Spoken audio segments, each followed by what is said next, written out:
coaching des jeunes talents est-il trop tôt ou trop tard pour oser vivre ses rêves? C'est le titre du chapitre que j'ai eu le plaisir d'écrire pour le livre L'ADN du coaching, la mosaïque du vivant d'International Mosaïque.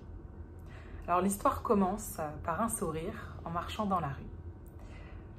Je suis Camille Fitoussi, entrepreneur, coach certifié, et ce jour-là, je marche dans la rue en me réjouissant des belles opportunités qui viennent à moi et qui vont continuer de venir. Quelques jours plus tard, Daniel m'appelle, Daniel Darmouni, ma superviseure, et me pose une question qui m'étonne. Camille, est-ce que tu aimes écrire?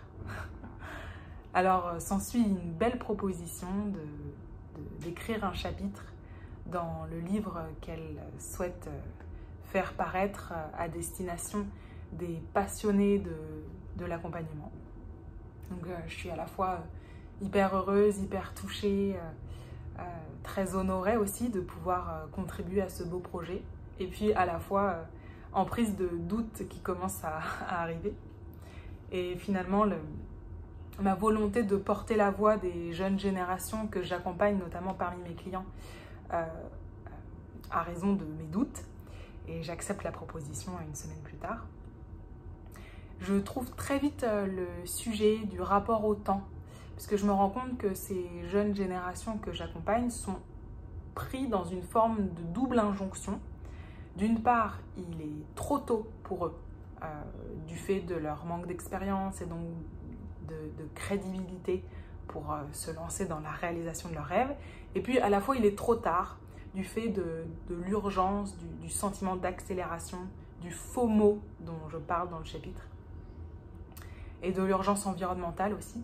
Et donc, pris dans cette double injonction, peuvent arriver souvent de la sidération, et donc le sujet que j'ai envie de traiter, avant d'y plonger vertigineusement moi-même dans le processus d'écriture, où je me retrouve à la fois en questionnement sur ma légitimité à écrire aux côtés de co-auteurs que j'admire particulièrement. Je me questionne sur ma crédibilité, sur ma compétence à pouvoir écrire, rien que la compétence d'écriture, pour pouvoir relater, prendre de la hauteur sur mon expérience de coach. Et puis à la fois, je me sens prise dans une injonction du trop tard au vu du temps imparti. J'ai 2 semaines pour pouvoir rendre ce chapitre. Et alors à ce moment-là, je me retrouve dans une forme de sidération, avec une incapacité à écrire. Et je touche de très près le point d'abandonner. Et c'est à ce moment-là que je me reconnecte et que je trouve l'élan et la force d'oser. Et donc c'est ce processus-là, ce processus même que je vous explique dans le chapitre et qui fait écho à pas mal d'épisodes de ma vie. Donc je vous explique comment je peux alterner doute et confiance, comment j'ai réussi à me reconnecter à ma légitimité, comment je m'autorise à réussir, comment je m'autorise à rayonner pour que mes clients se l'autorisent aussi. Et puis c'est aussi un partage d'expériences et de réflexions autour de l'enseignement supérieur, autour des stratégies de recrutement de certaines entreprises, de leurs stratégies de ressources humaines.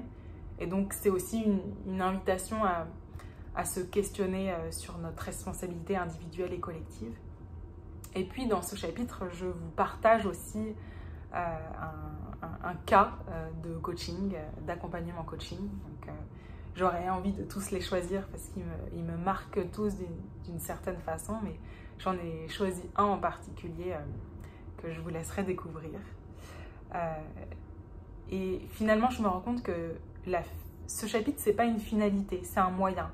C'est un moyen de vous rencontrer. Vous qui êtes en train d'écouter cette vidéo, qui lirez peut-être le chapitre et qui me contacterez si le cœur vous en dit pour transformer ces monologues en dialogue. Et je suis très preneuse de vos retours, de vos inspirations, de tout ce que cette lecture pourra susciter chez vous.